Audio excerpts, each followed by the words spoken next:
যুক্তরাষ্ট্রের নবনির্বাচিত president Donald ট্রাম্পের দাবি শেখ হাসিনা এখনও বাংলাদেশের প্রধানমন্ত্রী। এ নিয়ে কি বলছে আন্তর্জাতিক গণমাধ্যম, জানাচ্ছেন এসআই রাজ।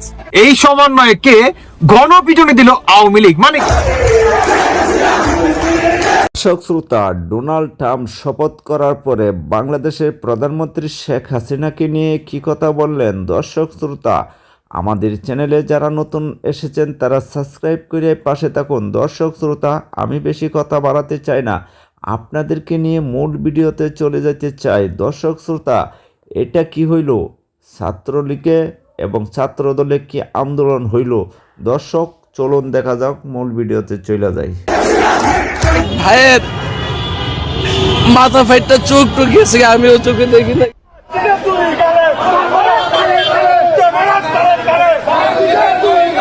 আবারও রাজপথে আওয়ামী লীগের তাণ্ডব শুরু। গতকাল চট্টগ্রাম রাউজানে বৈষম্য বিরোধী ছাত্র আন্দোলনের সহ সমন্বয়ক রাফিকে গণদোলাই দেওয়া হয়েছে। উক্ত ঘটনায় গ্রেপ্তার করা হয়েছে ছাত্রলীগের কর্মীকে। এছাড়াও টাঙ্গাইলে গণদোলাইয়ের শিকার হয়েছে শেখ ফরাস। এদিকে বৈষম্য বিরোধী ছাত্র আন্দোলনের কেন্দ্রীয় কার্যালয়ে নিজেরাই সমন্বয়কদের দুই গ্রুপের সংঘর্ষে আহত হয়েছে অন্তত 25 জন। গুরুতর অবস্থায় আইসিইউতে রয়েছে একাধিক সমন্বয়ক। এছাড়াও দেশের বিভিন্ন স্থানে আওয়ামী লীগ কর্মীরা চালাচ্ছে সমন্বয়ক নিধন কর্মসূচি। এ বিষয়ে বিস্তারিত ব্রেকিং নিউজ সেটি হচ্ছে আপনার চট্টগ্রামে একজন সমন্বয়ক, এটা আপনার তার ফেসটা খুবই পরিচিত। এই সমন্বয়কে গণপিটুনি দিল আওয়ামী লীগ মানে কি? আওয়ামী লীগ যুক্তরাষ্ট্রের নবনির্বাচিত প্রেসিডেন্ট ডোনাল্ড ট্রাম্পের দাবি শেখ হাসিনা এখনও বাংলাদেশের প্রধানমন্ত্রী। এ নিয়ে কি বলছে আন্তর্জাতিক গণমাধ্যম, জানাচ্ছেন SI Raj. United States, it's my tremendous honor to finally wish America. যুক্তরাষ্ট্রের প্রেসিডেন্ট ডোনাল্ড ট্রাম্প ক্ষমতায় বসার পর এক সংবাদ সম্মেলনে বলেন, শেখ হাসিনা এখনো বাংলাদেশের প্রধানমন্ত্রী। আমি তাকে আবারও শীঘ্রই ক্ষমতায় বসাবো। তবে তার এই ঘোষণার পর থেকে বাংলাদেশে পুরো আওয়ামী লীগ নেতাকর্মীদের মধ্যে সৃষ্টি হয়েছে নতুন এক উদ্দীপনা। এছাড়াও 22 জানুয়ারি থেকে আবারও আওয়ামী লীগকে হরতালের নির্দেশ দিলেন ট্রাম্প, যা বাংলাদেশের রাজনীতিতে নতুন মোড় নিতে চলছে। এদিকে ডোনাল্ড ট্রাম্পের এই মন্তব্যের পরপরই আওয়ামী লীগ ও ছাত্রলীগ নেতাকর্মীরা বিক্ষোভ মিছিল শুরু করছে, যার ফলে রাজপথ রণক্ষেত্রে পরিণত হয়েছে।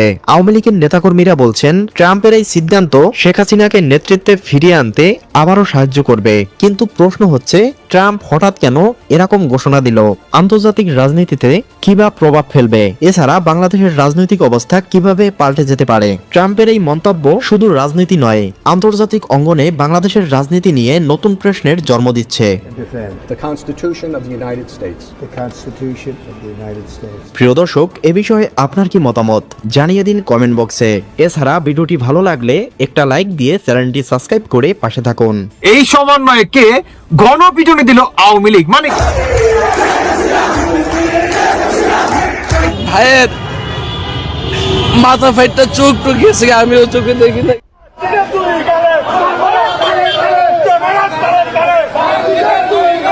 আবারও রাজপথে আওয়ামী লীগের তাণ্ডব শুরু। গতকাল চট্টগ্রাম রাউজানে বৈষম্য বিরোধী ছাত্র আন্দোলনের সহ সমন্বয়ক রাফিকে গণদোলাই দেওয়া হয়েছে। উক্ত ঘটনায় গ্রেপ্তার করা হয়েছে ছাত্রলীগের কর্মীকে। এছাড়াও টাঙ্গাইলে গণদোলাইয়ের শিকার হয়েছে শেখ ফরাস। এদিকে বৈষম্য বিরোধী ছাত্র আন্দোলনের কেন্দ্রীয় কার্যালয়ে নিজেরাই সমন্বয়কদের দুই গ্রুপের সংঘর্ষে আহত হয়েছে অন্তত 25 জন। গুরুতর অবস্থায় আইসিইউতে রয়েছে একাধিক সমন্বয়ক। এছাড়াও দেশের বিভিন্ন স্থানে আওয়ামী লীগ কর্মীরা চালাচ্ছে সমন্বয়ক নিধন কর্মসূচি। এ বিষয়ে বিস্তারিত ব্রেকিং নিউজ সেটি হচ্ছে আপনার চট্টগ্রামে একজন সমন্বয়ক, এটা আপনার তার ফেসটা খুবই পরিচিত। এই সমন্বয়কে গণপিটুনি দিল আওয়ামী লীগ মানে কি? Awami League is come back. Awami League come back করে ফেলেছে। এখন প্রতিনিয়ত মার খাচ্ছে সমন্বয়কারীরা, এটাই ভাই বাস্তবতা। কারণ দেখেন, সমন্বয়কারীরা তারা ভাবছে এই দেশটা আমাদের, তাদেরকে এখন প্রতিনিয়ত আওয়ামী লীগ এদেরকে মনে করেন ধাওয়া করতেছে। আচ্ছা, ঘটনাটা বলি। ঘটনাটি হচ্ছে আপনার এই রাফি যে সমন্বয়ক, তার আপনার ছবিটা আপনারা দেখতেছেন, তিনি আপনার চট্টগ্রামে কিন্তু যখন আন্দোলন হয় সেখানে কিন্তু অনেক বড় একটা ভূমিকা রাখে, এবং চট্টগ্রামে যে আওয়ামী লীগের যে নেতা ছিল তার উপরে কিন্তু এই রাফি সহ আরো অনেক যে আপনার কেন্দ্রীয় যে সমন্বয়ক আছে তারা কিন্তু একটা আক্রমণ করে, তাদের বাড়িঘর লুটপাট করে, এবং আরো যে আপনার কেন্দ্রীয় কিংবা আপনার সাধারণ যে সম্পাদক কিংবা যে ছোটখাটো কোনো পদ পদবিতে ছিল, মানে আওয়ামী লীগের নেতাকর্মীরা, তাদেরকেও কি আক্রমণ করা হয়, তাদের বাড়িঘর ভাঙচুর করা হয় এবং মব জাস্টিস করা হয়। ঠিক সেখানেই আপনার টুইস্টটা, মানে তারাই উল্টা আপনার এই রাফিকে কিংবা আরো একজন সমন্বয়ক আছে, এদের দুইজনকে ঘন পিটনি। অবশ্য রাফি তাদের নামে মামলা করে, কিন্তু মামলার বাদী হয় আরেকজনে, সেটাও আমি আপনাদের একটু পরে বলতেছি। এখন কথা হচ্ছে ভাই, শেখ হাসিনার একটা বক্তব্যে মানে আওয়ামী লীগের কর্মীদের কলিজার ভিতরে কতটুকু অনুপ্রেরণা আপনারা এটা বুঝতে পারতেছেন। মানে প্রতিনিয়ত সমন্বয়কারীরা মার খাচ্ছে, মার প্রতিনিয়তই খাচ্ছে। আপনার গতকালকে একদিন আগে আপনার টাঙ্গাইলে কিন্তু সমন্বয়কদের কিন্তু পিটাইছে, আর আজকে হইল আপনার চট্টগ্রামে। একে একে কি ধাপে ধাপে এদের উপরে প্রতিশোধ কিংবা আপনার কি বলে মানে লেনদেনের যে বিষয়টা, ও আমারে মারছে, এখন আমি ওরে মারবো, এটা কি কড়াই গন্ডায় আওয়ামী লীগ কিন্তু বুঝে নিচ্ছে, কিংবা লেনদেন কিন্তু ঠিকই চালিয়ে যাচ্ছে, শুরু করে দিছে Awami League is come back, তাই নাকি?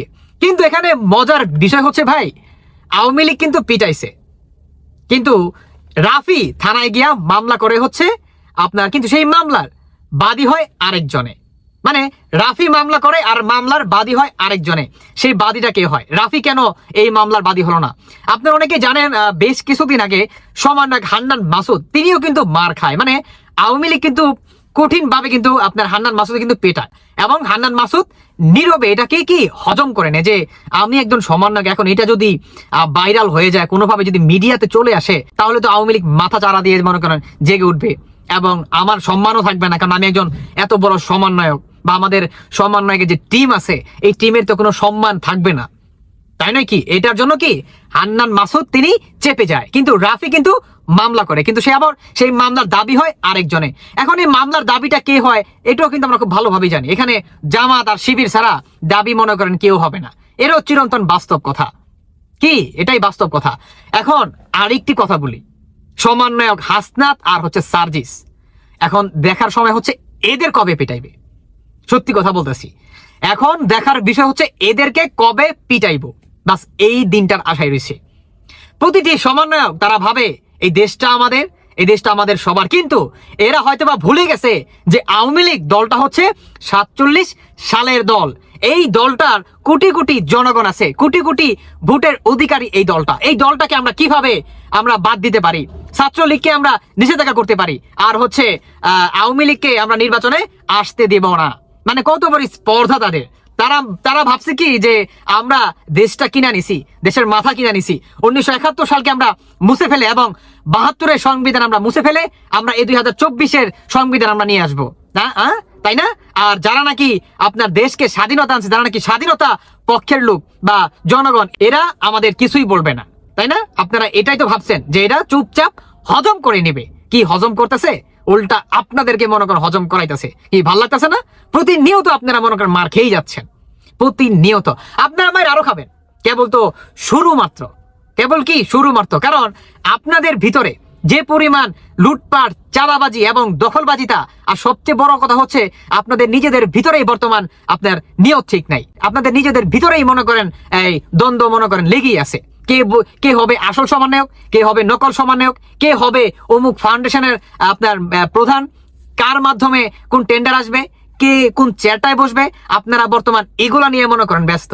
আপনারা এর জন্যই এতদিন যাবৎ কোন সংস্কারের আপনারা স্বরও মনে করেন করতে পারেন নাই, বুঝেন নাই? সংস্কারের স্বরও আপনারা মনে করেন করতে পারেন নাই। আর আপনারা নাকি দেশ চালাবেন। এটা একটা দেশ, এই দেশটা কারো বাপদাদার সম্পত্তি না। আর দেশ চালাতে হলে জনগণের ম্যান্ডেটের মাধ্যমে একটা সরকারকে আসতে হয়, বুঝতে পারতেছেন? আর শুধু এটাই না, আপনার বহির্বিশ্বের সাথেও ভালো সুসম্পর্ক রাখা যায়। আপনারা আসতে না আসতেই তো আপনারা ভারতের সাথে অমুকের সাথে যুদ্ধ ঘোষণা করে দেন। আপনার যুদ্ধ করার মতো সেই অ্যাবিলিটি আছে? আমাদের ডিফেন্সে সেই অ্যাবিলিটি আছে? যাই হোক, আমি সেই প্রসঙ্গে কথা বলতে চাই না। তবে এটা শুনে ভাল লাগলো যে এই সমন্বয়করা পেটাচ্ছে বা এই সমন্বয়করা পেটানি খাচ্ছে। এটা সত্যি অনেক